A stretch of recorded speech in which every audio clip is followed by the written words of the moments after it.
आज हम लोग पढ़ेंगे एपिकल रूट मेरिस्टेम का स्ट्रक्चर कैसा है और एपिकल रूट मेरिस्टेम में क्या क्या पार्ट होते हैं, इसकी क्या विशेषताएं होती है। रूट एपिकल मेरिस्टेम, जो रूट एपिकल मेरिस्टेम होता है, जैसा कि आप सबको पता है कि ये कहाँ पर पाया जाएगा, रूट में पाया जाएगा। तो रूट में कहाँ पर होगा, रूट के एकदम टिप पर, जो जड़ है, जड़ के एकदम अंतिम सिरे पर जो है ये रूट एपिकल मेरिस्टेम पाया जाता है। और ये जो रूट एपिकल मेरिस्टेम है, जो नई कोशिकाएं बनाएगा, किस तरफ बनाएगा, नई नई कोशिका बना करके किस तरफ ऐड करेगा, अपने पीछे की ओर ऐड करेगा। जैसे कि एपिकल शूट मेरिस्टेम में जो नई कोशिकाएं ऊपर टिप पे बनती थी तो कहाँ जाती थी, ऊपर से नीचे की तरफ आती थी।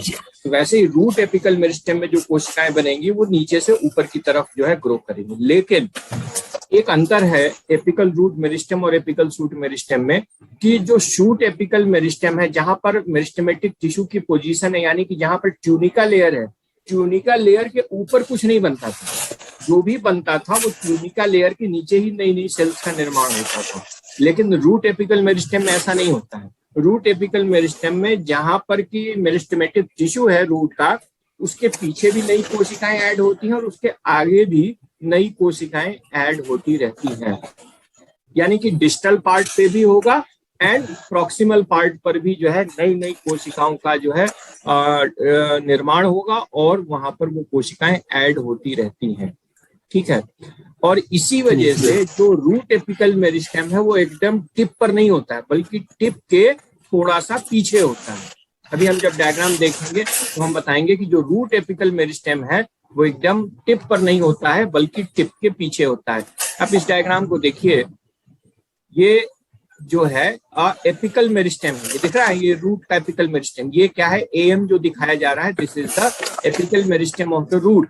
अब जो नई कोशिकाएं बनेंगी वो पीछे की तरफ जाएंगी, दिख रहा है, कर्सर दिखाई दे रहा है मेरे माउस का, कर्सर दिखाई दे रहा है। तो जो नई कोशिकाएं बनेंगी वो पीछे की तरफ ऐड होती जाएंगे, तभी रूट आगे की तरफ वृद्धि करेगा। तो यहाँ पर जो एपिकल मेरिस्टेम की जो पोजीशन है वो सब एपिकल है, एकदम एपेक्स पर नहीं है, एपेक्स से थोड़ा पीछे है। तो ये जो एपिकल मेरिस्टेम है यहाँ पर वो पीछे भी कोशिकाएं अपने ऐड करता है और अपने आगे भी कोशिकाएं ऐड करता है। इसलिए इसकी जो पोजीशन है एपिकल मेरिस्टेम की रूट में, वो एकदम टर्मिनल ना होकर के सब टर्मिनल होता है। ठीक है ना, यानी कि एपेक्स से थोड़ा पीछे। जैसा कि मैंने बताया कि पीछे भी कोशिकाएं ऐड कर रहा है और आगे भी ऐड कर रहा है। तो जो पीछे कोशिकाएं हैं वो तो नॉर्मल है, यानी कि एपिडर्मिस होगा, कॉर्टेक्स होगा, वेस्कुलर बंडल्स होंगे, है ना, पिथ होगा। लेकिन जो आगे ये कोशिकाएं ऐड कर रहे हैं वो कौन सी कोशिकाएं हैं, वो है आरसी। आरसी का मतलब है रूट कैप। रूट कैप का क्या काम होता है कि रूट कैप रूट की एपिकल पॉइंट को, यानी जहां से जो है एपिकल मेरिस्टेम है उसको प्रोटेक्ट करने का काम करता है। यहाँ पर अंतर देखिए, जो शूट एपिकल मेरिस्टेम है उसको प्रोटेक्ट करने की जरूरत नहीं होती है। क्यों? क्योंकि उसको हवा में बढ़ना है, रेजिस्टेंस नहीं है। लेकिन जो रूट है, रूट एपिकल मेरिस्टेम है, उसको मिट्टी के अंदर ग्रो करना है और मिट्टी के अंदर वो सॉइल पार्टिकल्स के कांटेक्ट में रहता है और सॉइल पार्टिकल्स के बीच से होते हुए जब आगे बढ़ेगा तो उसको सॉइल पार्टिकल का रेजिस्टेंस का सामना करना पड़ता है, जिससे प्रोटेक्ट करने के लिए एपिकल मेरिस्टेम रूट के केस में रूट कैप का निर्माण करती है। इस वजह से एपिकल मेरिस्टेम की जो पोजीशन होती है वो सब टर्मिनल हो जाती है, एकदम एपेक्स पर नहीं बल्कि एपेक्स से पीछे हो जाती है। आप इस डायग्राम को देखिए कि ये देखो एपिकल मेरिस्टेम दिख रहा है ना, प्रो मेरिस्टेम, ये पोजीशन जो हाफ सर्किल दिखाई दे रहा है, this is the actual apical meristem. अब इस एपिकल मेरिस्टेम के आप पीछे देखेंगे तो ग्राउंड मेरिस्टेम है, प्रोटोडर्म है, प्रोकैम्बियम है, ये सब क्या करेंगे, बाकी जो बल्क ऑफ टिश्यू है उसका निर्माण करते हैं। अब इसके आगे आप देखेंगे एपिकल मेरिस्टेम के ठीक आगे तो एक छोटा सा रीजन है जिसको हम कह रहे हैं क्विसेंट सेंटर। क्विसेंट सेंटर क्या होता है हम आगे डिस्कस करेंगे। क्विसेंट सेंटर के आगे जो है आप देखेंगे ये लैटरल रूट कैप है, ये पार्ट जो दिख रहा है, this is the lateral root cap दोनों तरफ। और जो सेंटर में है, सेंटर पार्ट में है, वो दिखाई दे रहा है, that is the root cap columella. यानी जो रूट कैप होता है वो दो भागों से मिलकर बनता है, रूट कैप कॉलुमेला और लैटरल रूट कैप। ये दोनों मिलकर के एपिकल रूट कैप का निर्माण करती हैं। ठीक, जी सर। आगे चलते हैं। अटैच नहीं हुआ,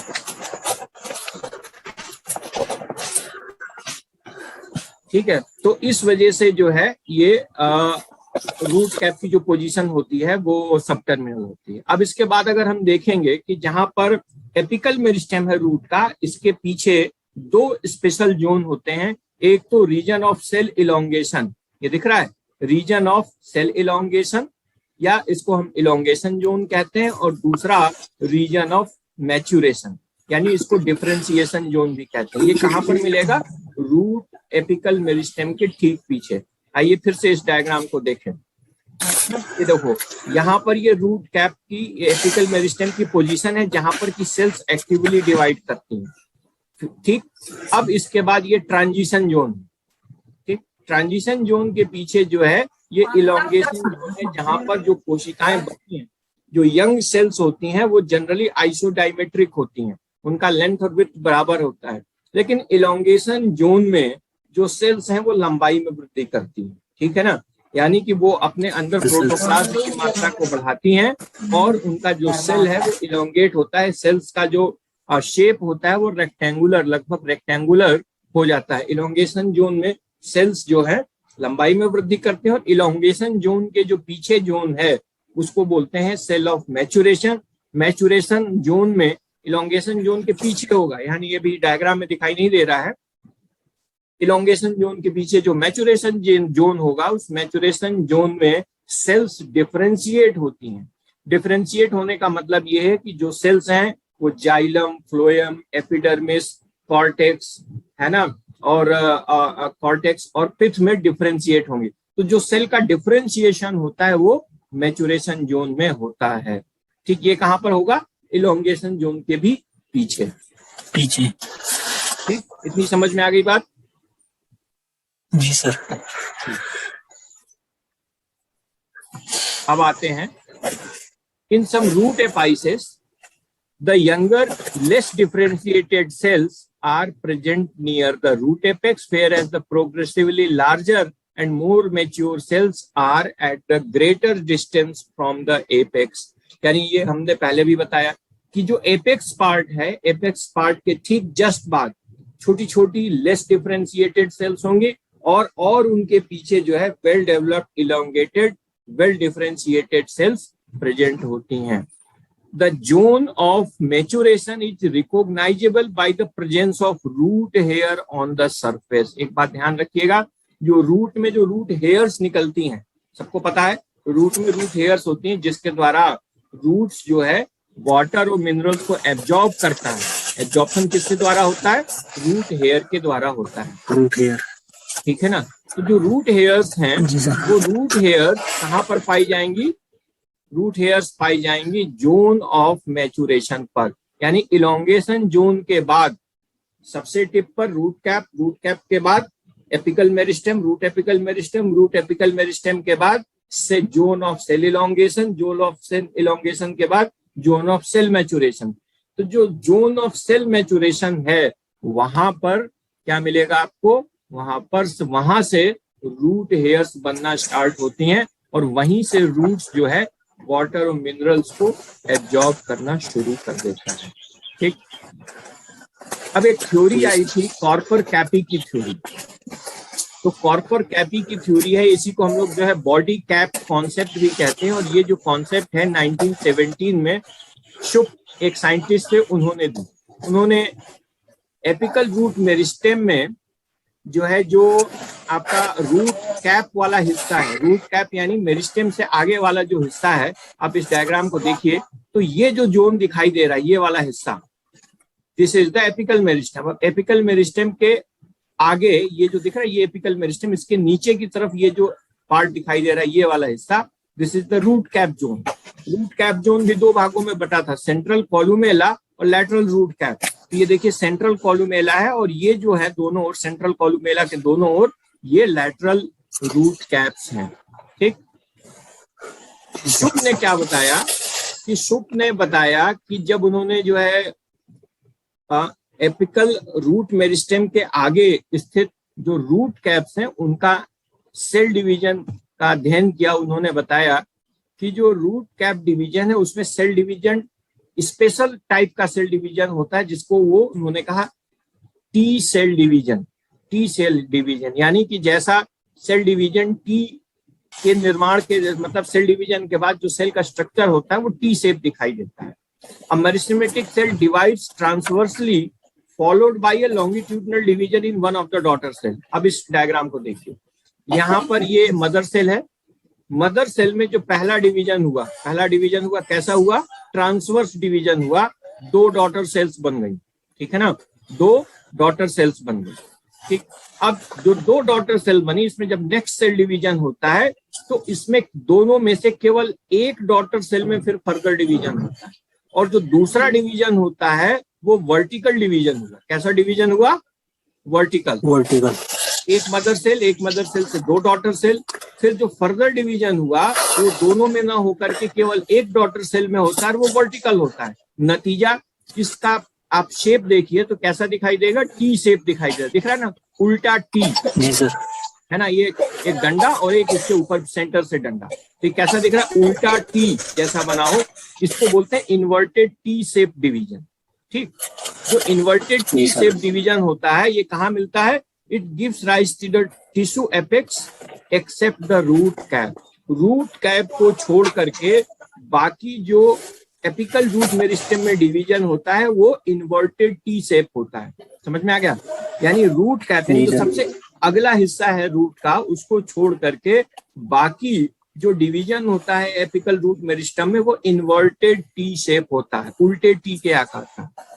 जबकि रूट कैप डिवीजन में जो कि एपिकल रूट मेरिस्टेम को प्रोटेक्ट करने का काम करता है, उसमें जो सेल डिवीजन होता है वो नॉर्मल टी के आकार का या अपराइट टी के आकार का होता है। अपराइट टी का मतलब ये देखिए, मदर सेल में डिवीजन हुआ, ट्रांसवर्स डिवीजन हुआ, first division transverse, 2 daughter cell बन गई। 2 डॉटर सेल में अब क्या होगा? जो नीचे वाली डॉटर सेल है उसमें वर्टिकल डिवीजन होता है, और इस तरीके से ये जो नीचे वाली डॉटर सेल थी अब वो 2 डॉटर सेल में फर्दर डिवाइड होती है। अब इसका जो दूसरा डायग्राम है यहाँ पर देखिए, जो दूसरा डिवीजन हुआ अब इसका शेप कैसा है? अपराइट टी के समान, जो सीधा टी है इसके समान होता है। तो जो रूट कैप वाली रीजन है एपिकल रूट मेरिस्टेम में, रूट कैप वाला जो डिवीजन है वहां पर सेल डिवीजन नॉर्मल टी या अपराइट टी की तरह होता है। बात समझ में आ गई?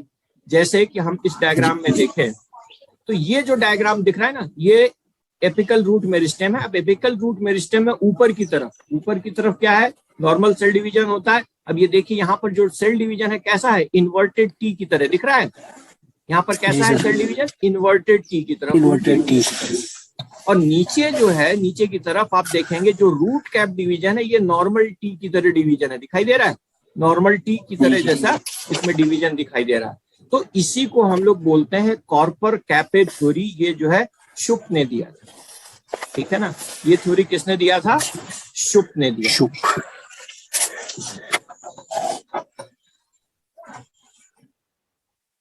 The root meristem are sometimes called closed। कभी कभी रूट मेरिस्टेम जो होती हैं क्लोज टाइप की होती है। कब उनको हम कहेंगे root meristem close? If the meristem is divided into the separate regions that generate the outer root cap cells and inner tissue.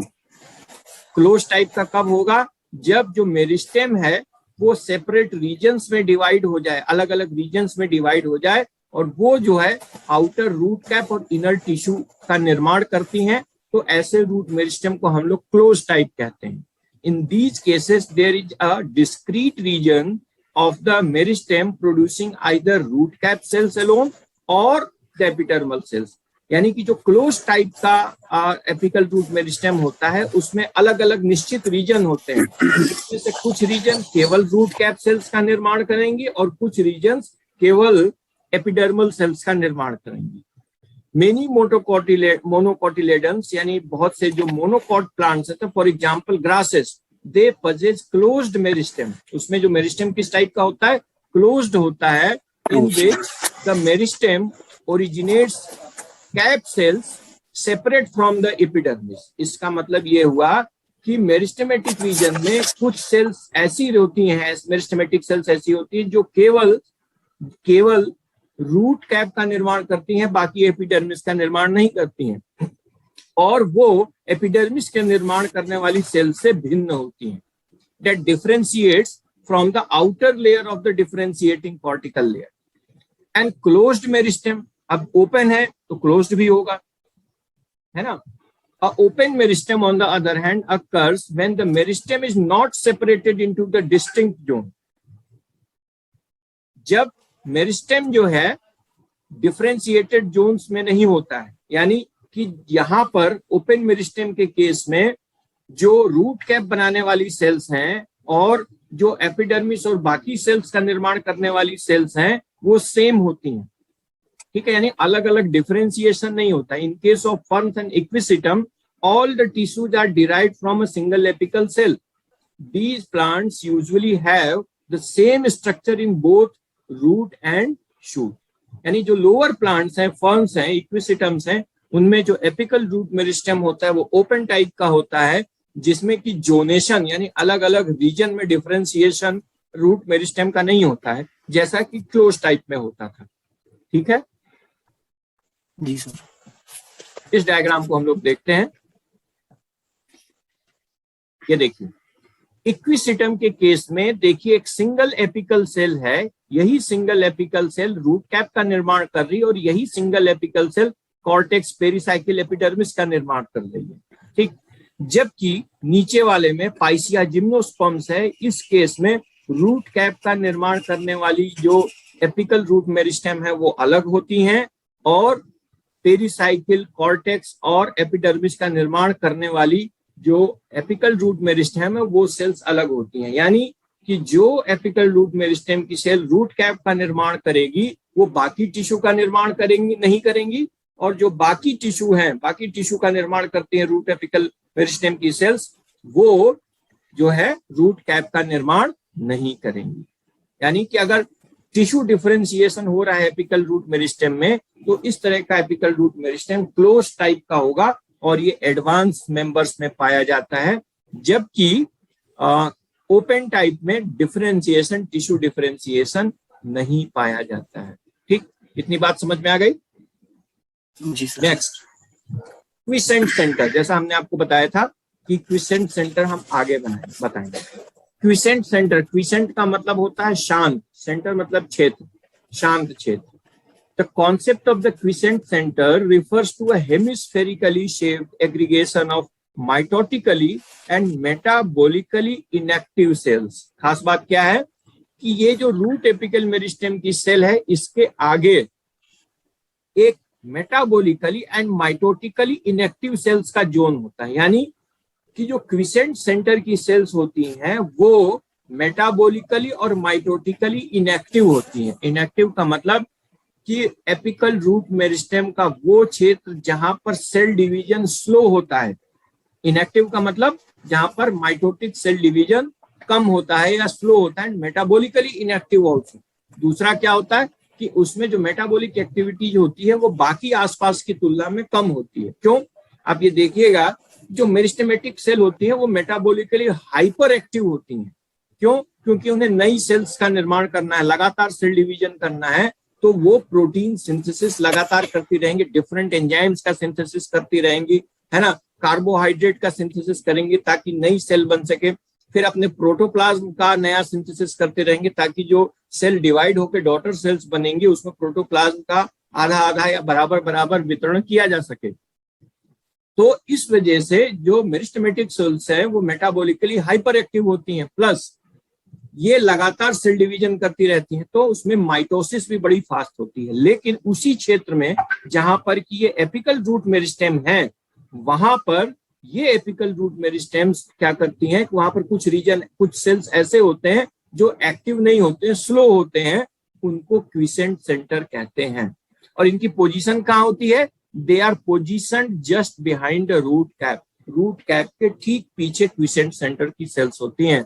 These cells divide at a rate 10 to 20 times slower than the adjacent cells. इनमें जो cell division होता है आसपास की cell की तुलना में 10 से 20 गुना धीमे सेल डिवीजन होता है। यानी कि जब नॉर्मल एपिकल रूट मेरिस्टेम की सेल 20 बार डिवाइड हो चुकी तब वो एक बार डिवाइड होगी। ठीक है, यानी कि जो आसपास की सेल 10 से 20 बार डिवाइड हो चुकी तब जाके क्विसेंट सेंटर की सेल एक बार डिवाइड होती है। And they do not participate in forming the mature root tissue, और ये मैच्योर रूट टिश्यू के निर्माण में भाग नहीं लेती है। ठीक, in these cells the rate of DNA synthesis is also very low. भाई जब डिवीजन नहीं करेंगे तो डीएनए का सिंथेसिस भी बहुत स्लो होगा। इसमें जो सेल साइकिल्स हैं, the cells are arrested in G1 phase of the mitosis, और they are overall non-cycling cells। इनमें जो क्विसेंट सेंटर की सेल्स होती हैं, इसमें जो सेल डिवीजन होता है या जो सेल साइकिल होता है वो G1 फेज पर अरेस्टेड मतलब रुका हुआ होता है, गिरफ्तार कर लिया है ना। गिरफ्तार करने का मतलब अब आप इस G1 स्टेज से आगे नहीं बढ़ सकते हैं, अथवा ओवरऑल उसमें जो माइटोटिक साइकिल होती है वो सेल साइकिल से बाहर आ जाती है, G0 स्टेज में आ जाती है। The existence of such a region has now been confirmed in every angiosperm and gymnosperm root apex। और ये जो क्विसेंट सेंटर है आज की डेट में जितने भी एंजियोस्पर्म्स और जिम्नोस्पर्म प्लांट्स हैं उनमें ये जो है कंफर्म किया जा चुका है। ठीक, अब देखिए क्विसेंट सेंटर की जो सेल्स कहाँ हैं, इस डायग्राम को हम देखें, ये देखिए, ये आपको एक सेमी हेमिस्फेरिकल रीजन दिखाई दे रहा है।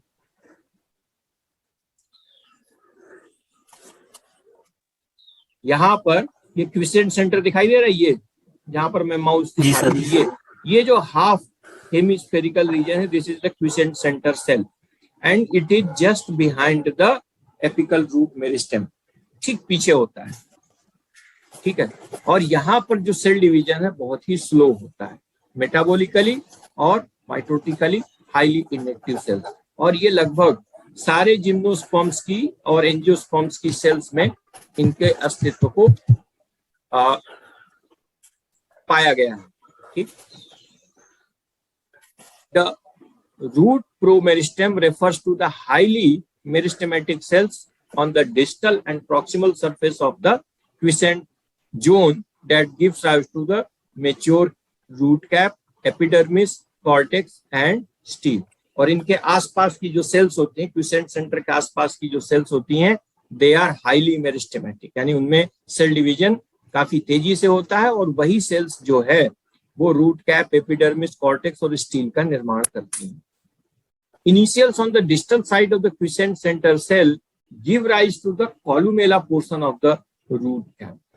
ठीक, जो क्विसेंट सेंटर से डिस्टल सेंटर की तरफ, डिस्टल एंड की तरफ जो सेल्स होती हैं वो क्या करती हैं, रूट कैप के कॉलुमेला पोर्शन का निर्माण करती हैं, whereas the initials forming the main body of the root are located at the basal side of the quiescent center।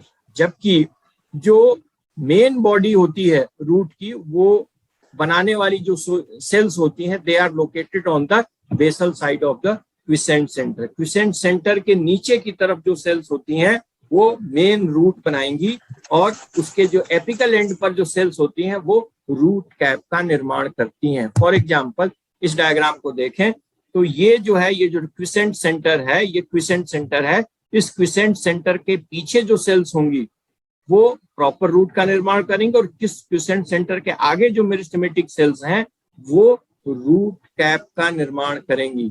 ठीक है, किसका निर्माण करेंगी, रूट कैप का निर्माण करेंगी। ठीक, this quiescent centre it becomes established during early embryogenesis और following the seed germination when the radicle has undergone some elongation।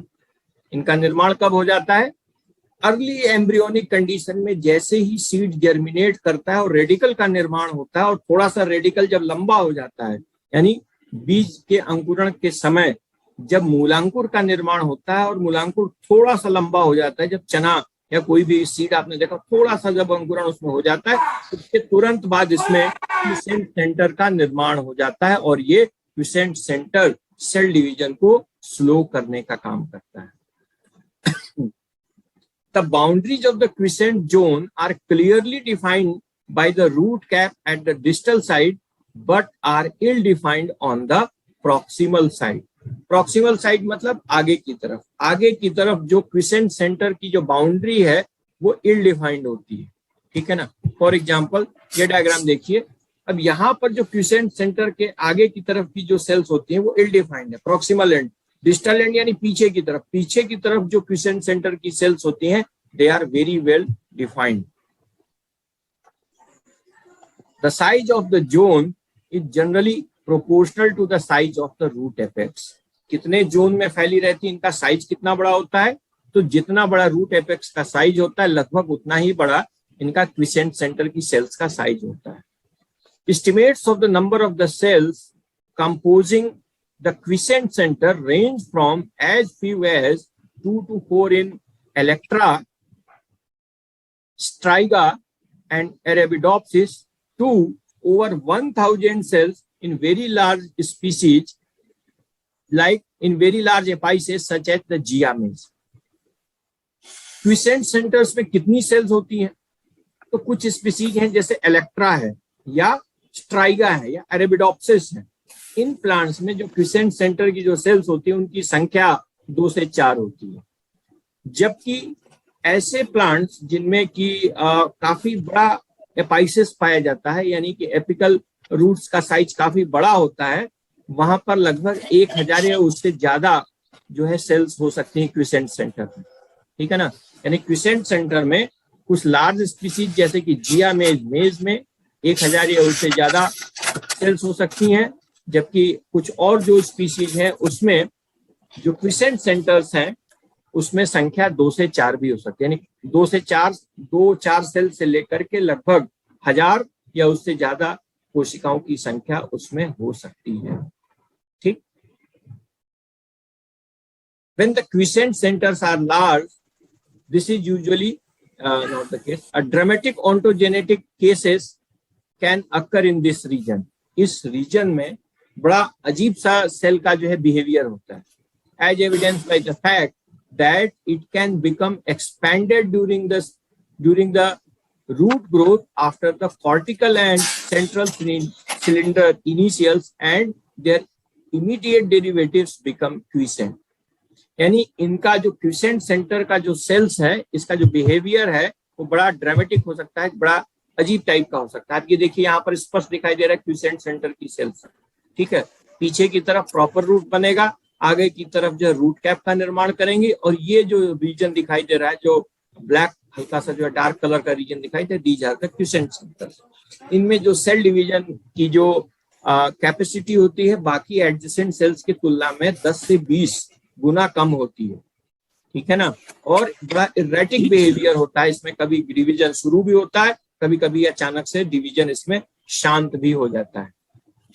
Although the function of the quiescent center is not clear, अभी तक ये स्पष्ट नहीं है कि क्विसेंट सेंटर का function क्या है, but it is suggested that it may serve as a pool for replacing the more peripheral meristematic cells. ये क्या कर सकती हैं कि जो पेरिफेरल मेरिस्टेमेटिक सेल्स हैं, क्विसेंट सेंटर के अगल बगल जो मेरिस्टेमेटिक सेल्स हैं उनमें उन सेल्स को रिप्लेस करने की कैपेसिटी इनमें होती है, ठीक। जहां पर ये क्या होती है, सेल डिवीजन नहीं करती है, यानी कि क्विसेंट सेंटर के अगल बगल अगर कोई सेल डैमेज हो जाती है तो उसको रिप्लेस करने का काम जो है क्विसेंट सेंटर की सेल्स करती है। यानी क्विसेंट सेंटर की परिधि में जो सेल्स हैं, यानी ये सेल्स दिख रहे हैं क्विसेंट सेंटर, अब इसके एडजेसेंट एरिया में यानी यहाँ से यहाँ तक और यहाँ से यहाँ तक अगर कोई सेल डैमेज हो जाती है तो डैमेज हो जाएगी तो क्या होगा, ग्रोथ रुक जाएगी। इस केस में जब सेल डैमेज हो जाती है या बाई चांस कभी कभी इन्फेक्शन हो गया तो उस केस में उस सेल का जगह लेने के लिए क्विसेंट सेंटर की सेल्स वहां पर एक्टिव हो जाती हैं। ऐसा ये माना जाता है कि रिप्लेस करने का काम करती है।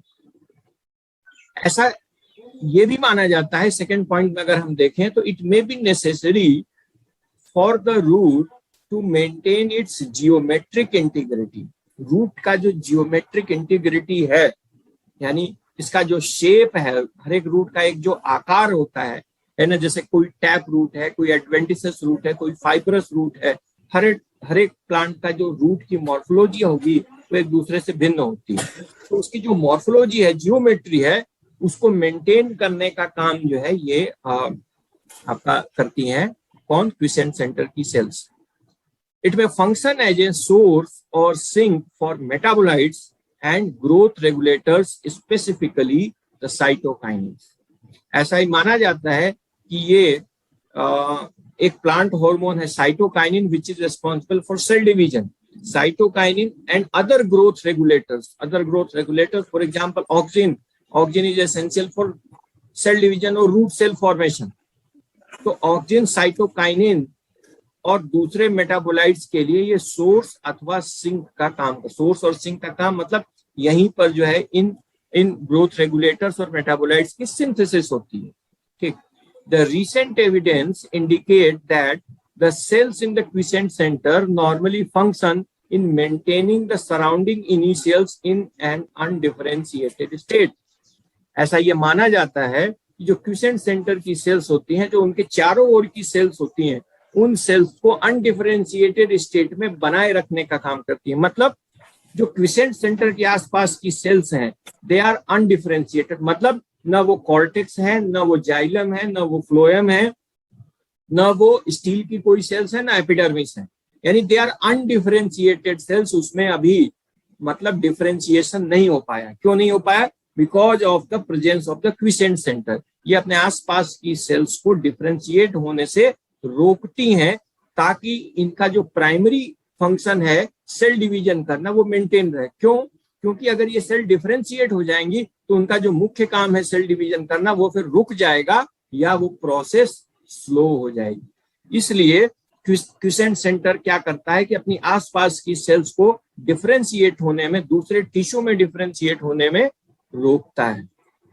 According to this explanation, cells remain as initial because the quiescent center acts to inhibit the differentiation process। ये क्या करता है? डिफरेंशिएशन प्रोसेस को इनहिबिट करता, रोकता है, ताकि आसपास की जो सेल्स हैं वो मेरिस्टेमेटिक कंडीशन में बनी रहें। In the absence of the quiescent center, the cell division in the surrounding initials become aberrant। यानी कि अगर देखा गया है एक्सपेरिमेंटली, अगर हम रूट एपेक्स से क्विसेंट सेंटर की सेल्स को निकाल दें तो जो सराउंडिंग सेल डिवीजन है वो एबरेंट, यानी कि बड़ा अजीब टाइप का सेल डिवीजन शुरू हो जाता है। एबरेंट मतलब अनिश्चित तरह का सेल डिवीजन हो जाता है, जिसमें कि सेल का पता नहीं चलता है कि आगे क्या होगा। ठीक, this is all for the apical root meristem.